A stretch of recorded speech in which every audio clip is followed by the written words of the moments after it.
Good morning on this Sunday, August 8th, and welcome to the Georgia Gang. As COVID cases and hospitalizations rise in Georgia, the push is on to get more people vaccinated. Stacey Abrams is going on a nationwide tour with no stops in Georgia. Also, could Cobb County soon help to ease the overcrowding at the Fulton County Jail with a $7 million deal?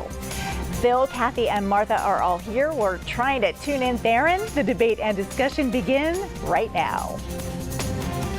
From the Fox 5 studios, the Georgia Gang starts now. This week, as COVID cases continue to rise thanks to the Delta variant, some Republican lawmakers called on Governor Kemp to take action against mask mandates in Georgia's public schools. I'm getting calls from parents and teachers who don't want to be forced to do a mask mandate. They would rather choose. Senator Burt Jones wrote a letter to Governor Kemp this week urging him to call for a special session so legislators can prohibit mask mandates in schools. We need to trust people to do the right thing at the local level, and that's what we're doing. I've been a local control governor when it comes to our school systems. Most of our systems are not doing mask mandates. They're making that choice the choice of the parents, and that's what I support. In Atlanta, Mayor Bottoms mentioned the city could go back to phase 2 restrictions, which would mean staying home except for essential trips, and only essential city offices would be open. With the surge in the Delta variant, we've gone backwards, and we've always said that we would follow the data. Mayor Bottoms has already reissued the city's mask mandate. Kathy, let's get right to it. What do you think about the city going back to a possible phase 2, which would be a lot of restrictions? You have to wonder if we're going to see canceled concerts. Would Atlanta students have to go virtual? Well, I think she's just giving people sort of the yellow caution flag that unless things, start to reverse and get better, that, we have graver restrictions ahead. And I think what that points to is that if we want to avoid it, people already need to be wearing masks, sticking a little closer to home, and certainly getting vaccinated so that we can start bringing these numbers down. I've looked at predictions of what could happen nationwide in October unless more people get vaccinated and we take precautions now, and it is not a good look. So we still have time to reverse the course of that, and that may well happen. But I think what she's saying is, look, take some action now and we won't have to take action later. Yeah, Martha, from a Republican standpoint, should the governor step in and try to prohibit schools from mandating masks? Well, look, you can't take the politics out of politics, and Burt Jones will probably be announcing for a statewide office soon, and so that may have some impact. But as a member of the State School Board of Education representing the 9th District, I believe in local control, and I think as Republicans, we believe in local control, and I think we have to leave it up to the school systems. I think the governor is doing the right thing by giving guidance, but the local control is what we have to rely on. Phil, I want to talk about some of the numbers because according to Georgia's public health website, more than 4 million Georgians are fully vaccinated. I know there are people who don't want to get vaccinated, but not even 5,000 of the 4 million people fully vaccinated tested positive for COVID. 118 out of 4 million people were hospitalized. 24 have died. Now, those are some convincing numbers if you're on the fence, I think, about the vaccine. Well, I think that if you're in a high-risk group like age 55 and over, I think that it is wise to get vaccinated. But I have to underscore, as I've said before on the program, that this is something between the individual and their primary care physician. And I think that's what is going to tell the story. We're talking about children. Let's talk about them for a minute. They are very low risk, and I really think that we need to keep them in school. We lost a year. Most people realize that it was very devastating. And of course, the mandates don't work, just to go back on that. Atlanta had a mask mandate, and it was unenforced. And if you're going to try to enforce it, especially in Atlanta with violent crime, that's ridiculous to have the police be doing that too. So I do think that Georgia does have, I think, one of the lowest rates of vaccinations in the nation. And I would, again, encourage you, if you've got health problems, I would seriously consider getting vaccinated. Kathy, Phil says, some mandates just don't work, but some Atlanta-based companies are requiring masks again, some even mandating vaccines, including Cox Enterprises, and CNN fired 3 employees for going into the office unvaccinated. Your thoughts on how all of this plays out? Well, let me just say I do think mask mandates are very helpful. It doesn't mean that every person obeys the mandate, but what it does do is reinforce for business owners, certainly where I live in my condo, it gives us sort of the ability to put a sign up that says wear a mask in the elevator because of this, and it sort of relieves some of the conflict. Same for people in restaurants and stores. So I think they are important in terms of sending that signal. I think the other thing is don't wait to get vaccinated if you are just over 55 or have a health issue. The people who are getting COVID now and who are spreading COVID now are young adults who are out and about and feel healthy and feel like they're invincible. And they're going to bars and hanging out with their friends, and unfortunately they're spreading COVID and getting very, very sick. So let's make sure we send the message. The vaccine, everybody needs the vaccine. The only way we're going to stop this Delta variant, as well as any other future variants, is to kind of close the loopholes. So please take it upon yourself, get educated, get a vaccine. Phil, I see you raising your hand. Yeah, let me just make a quick point that unfortunately the mainstream media doesn't make often, and that is the 2 COVID vaccines are done under emergency authorization by the Federal Drug Administration, and it's overseen by Biden's Health and Human Services. And so your point, Lori, when you talk about employers trying to force employees to be vaccinated, that is against federal law right now. In fact, the question for the Biden administration is, when are you going to grant the licensing for the vaccines? That needs to be known. In fact, a lot of Georgia doctors were talking to the White House on Zoom calls just this week asking that question.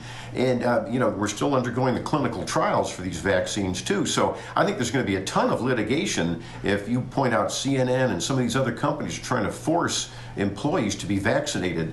That's going to be a mess. Kathy, you've got your hand up. You want to weigh in on that? Yep, I'll be quick. Listen, it is not against federal law to require people to be vaccinated before they come to work. That is not a violation. So let's be really clear about that. Kathy. Let's be clear. There are some exceptions, but it is not a. But this is under an emergency thing. Let me finish my point. Let Kathy finish. Let me finish my point. Let me finish. The emergency authorization actually came under the Trump administration. They are working through the process to take it off of that, and I think everyone wants the process to work so that people can feel confident of what's going on. And they anticipate that process will be finished in about a month. So we'll see that, but it is not against the law, although some employers are waiting until that moment happens. And I think when it does happen, you're going to see a whole lot more people requiring that vaccine. Phil, hold on one second. Martha, weigh in, because we could see this play out in court. And then, Phil, I'll go to you for the last word.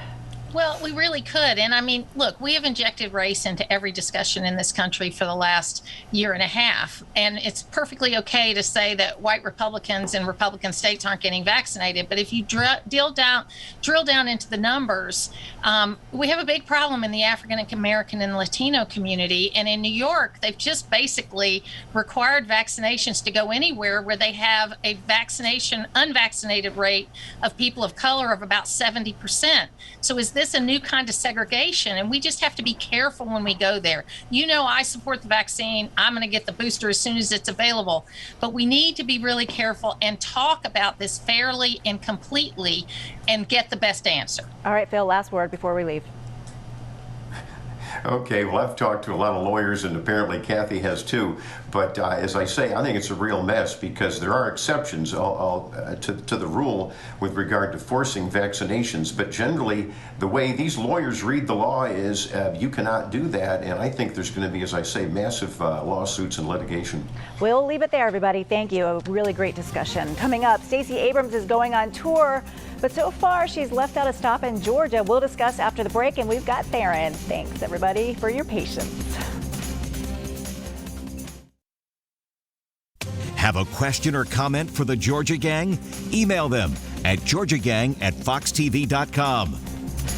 Stacey Abrams making news this week, announcing a nationwide tour, talking about politics. But interestingly enough, there are no stops in Georgia. Theron, you're back with us. Anything to read into this? She could always schedule a political announcement in between stops in the tour, but just want to get your thoughts. Well, thank you guys at Fox 5 and the production room for working to get my video and audio set up. So thank you. You know what, Lori, this has been really the talk of the week. And I tell you, you talk to a lot of Democrats. A lot of them think that Stacey Abrams is absolutely running for governor, no matter what. You know, this book tour is something that maybe was in the works for a while. But then there are those that, you know, question, with Georgia being left off the tour, does this mean that she's not going to run for governor? So ultimately, I go back to what I said a few weeks ago. Stacey Abrams is running for governor until she tells us that she's not.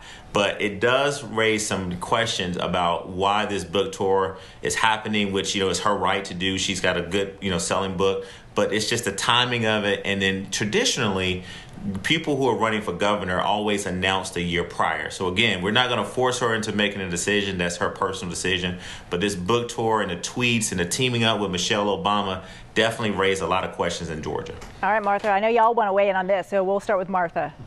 Well, you know how I love musical theater analogies. There's a line in a song from Evita that says, why try to govern a country when you can become a saint? You know, the deification of Stacey Abrams is making it more difficult for her to run, because once you have to come down with the real people and start talking about what you're actually going to do, it makes it more difficult. So I got to tell you, it was the talk of the town, even up here in Gainesville, that she's going on this tour. So, you know, I think she needs to be very careful. If she wants to run, she doesn't have unlimited political capital, and she's got to be careful. But Phil, isn't she doing what she does so well, which is generating PR? Phil? Do we have Phil? I didn't hear your question, Lori. Isn't she doing what she does so well, which is generating PR? Well, I'm not surprised that Stacey Abrams is doing this tour. She's making money, and I think she might be looking at 2024 rather than the year 2022. She's become nationally prominent, and why not skip the governor's race in Georgia?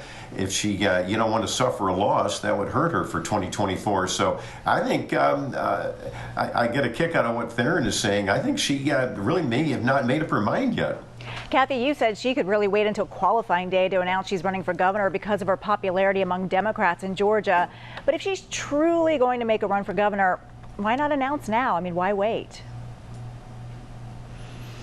Well, I'm not privy to what it is she's thinking she's doing. And, you know, everybody who runs for office has to kind of figure out what their own path to victory is. And I'm sure she's thought it out. She's had an incredible run of political success from the time that she first ran, so I think she knows what she's doing here.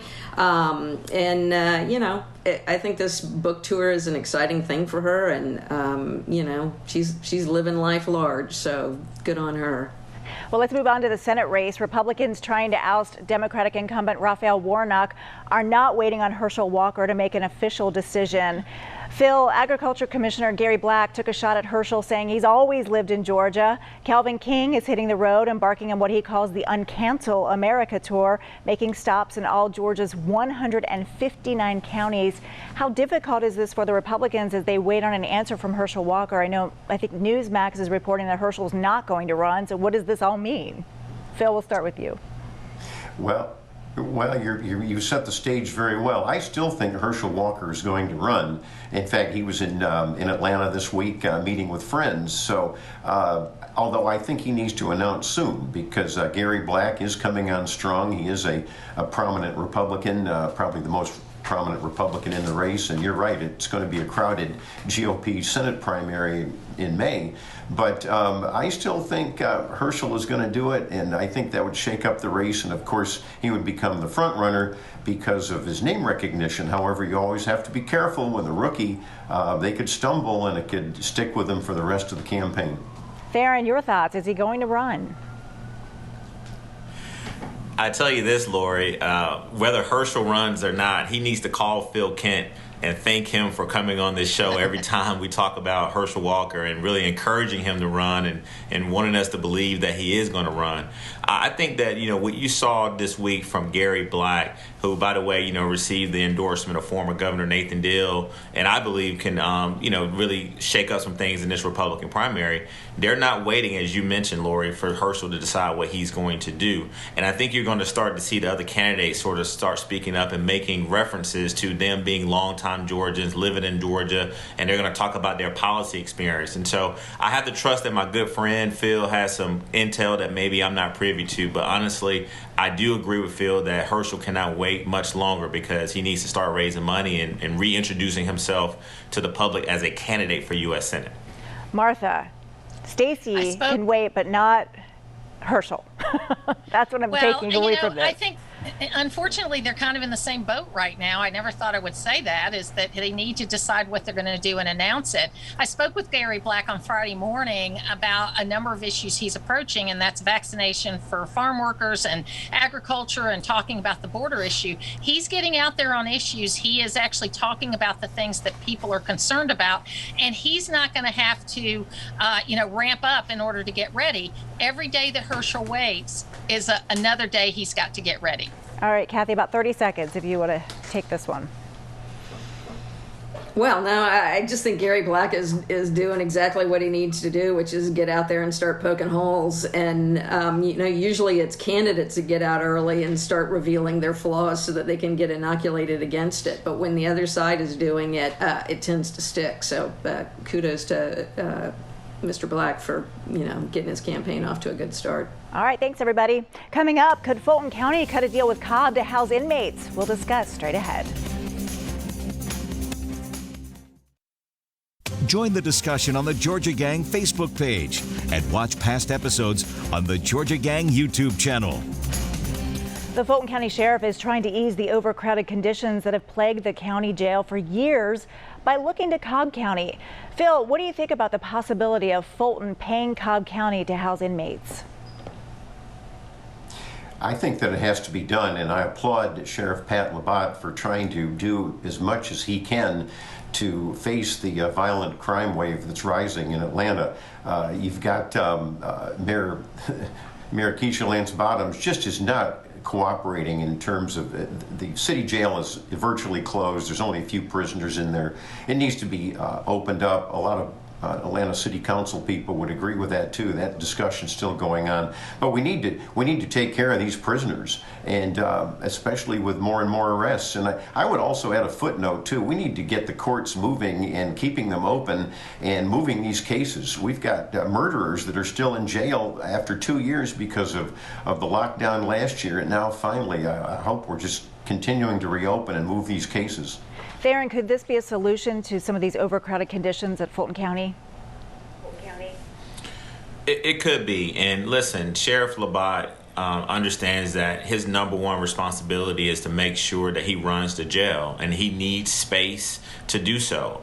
One of the things that we just lost Theron for a minute. Kathy, do you want to take this one? Well, yeah, I'll just build on what Theron was saying. I think Sheriff Labatt really is doing a great job. He's coming to work every day. He's trying to solve the problems that have existed since before he got there. The overcrowding problem is one that, has been litigated in courts, and he really has to find a solution. And on this one, I agree with Phil. Mayor Bottoms should have been striking a deal like that with him. It's real interesting. The Cobb County deal is very short. It's only like 60 days or 6 months or something, and then it has some renewal period, so it can be reevaluated. Atlanta taxpayers are supporting an empty jail. It's not without its costs, and recouping some of those costs and helping treat these prisoners who are in the Fulton County jail in a more humane way is a win-win for everybody.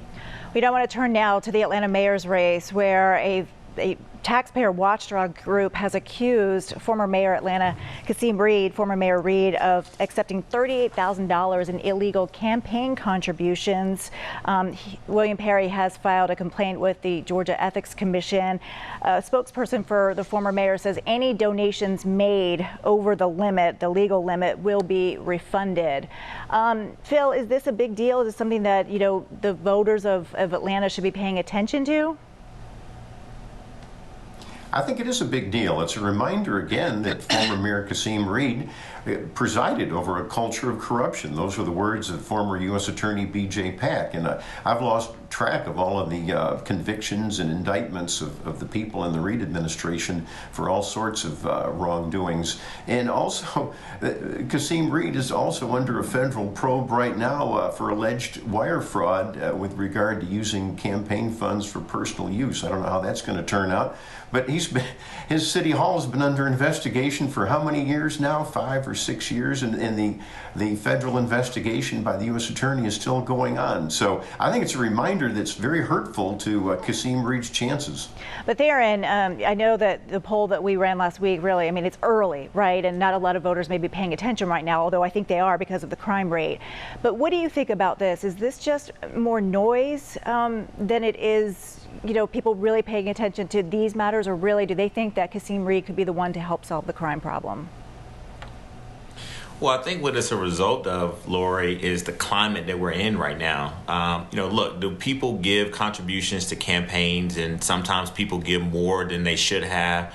Yes, that happens, but it's left up to the campaign to disclose that happened, and as the former mayor mentioned, for him to fix it and give that money back. But what's interesting about this is that, this is now a few weeks in a row where the Reed campaign is trying to really focus on other things, and they having to respond to some of these filings and some of these ethics complaints about his campaign disclosures. And so while I think all of the candidates are focusing on coming up with a comprehensive long-term crime solution, this sort of takes away from what I know the campaign is trying to focus on. But ultimately, you'll see this probably come up in other campaigns. But in this climate, you got to make sure that your disclosures, your contributions, and, Lori, your expenditures, and when you write checks for reimbursements or whatever, all that stuff needs to be disclosed. All right, Kathy and Martha, I wanted to get to you, but we're out of time. So we'll get to you in winners and losers coming up next. Thanks, everyone.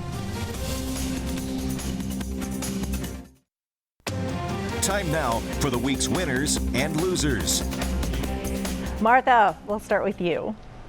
Well, my winner this week is Art Gallegos. He is head of Conservative Latinos, and he is having his 3rd annual prayer vigil for kids going back to school. And it's a nonpartisan event. It's a big event in Gainesville, and he's a winner for putting that together every single year. My losers are President Biden and the media. The president goes out and admits something he's doing is unconstitutional, that the Supreme Court has ruled about these rent waivers or rent forgiveness kind of thing that's going on related to COVID, but he does it anyway, and the media doesn't ask any questions. So they are my loser for the week. All right, Kathy, over to you. Let's see, my winner, I have a couple of them. Georgia Budget and Policy Institute released the results of a poll this week about how Georgians think Governor Kemp should spend the federal stimulus money. I think it's a really interesting reading, and check it out at gbpi.org. Maybe we can talk about it next week. Also, Fani Willis and Sheriff Labatt, those two are coming to work every day, making decisions, helping influence our kind of fight against crime here in the metro area, and I'm just so proud of the work that they're doing. And my loser this week is Governor Kemp continuing to stall on expanding Medicaid and getting blocked by the Biden administration. Cheers to them. All right, Phil, over to you. We've got about 2 minutes in the show. We're good. Phil?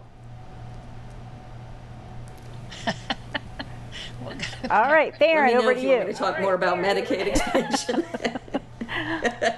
I was going to punt to Kathy, let her talk about that. Look, my winners, Lori, are everyone like us on this panel who have gotten their vaccine shots. I'm terrified about the numbers that I'm reading and hearing. And so I just want to thank everyone for who have taken a personal responsibility to not only keep yourself safe, but others and your family and the public safe and get the vaccine shots. And for those of you who have not gotten the vaccine shot yet, I don't want to call you a loser because I don't like doing that, but I really want you to think about this as far as yourself and also your family. At a time when we know the numbers are going back up, I just really want everyone to believe the science, trust in the process, and get your vaccine shot. All right, good advice there, Theron. Phil, can you hear me now? Yes, and I'm unfrozen, but I do want to make as a winner over in Putnam County in Eatonton, it's Vincent Hancock. The Olympics, of course, are wrapping up this weekend. I want to give a shout out to him. He won his 3rd gold medal in skeet shooting. And for another reason, I got to make as the loser President Joe Biden, because, you know, he's talking about getting everyone vaccinated and et cetera, and yet we have an open border in the South. It's a humanitarian nightmare, and you're having illegal immigrants coming in that are COVID positive. We're getting reports, even from Democrat congressmen and senators in those border states, that are very upset with this Biden open borders policy. It's a tragedy. All right, we'll leave it there, everybody. And, you know, I just want to say a big shout out to all the teachers and the students heading back to school this week, probably masked, but it's something that we have to live with. Good luck and make it a great school year. Also, Illuminarium. I don't know if y'all have had a chance to go. It's on the Beltline. It takes you through an African safari via film. It's fascinating, and it's a great event, especially to do with the family. We went last weekend. It was awesome. So that's all, everybody. We will see you again next week. Make it a good one. The opinions expressed in this broadcast are those of the panelists appearing in this program.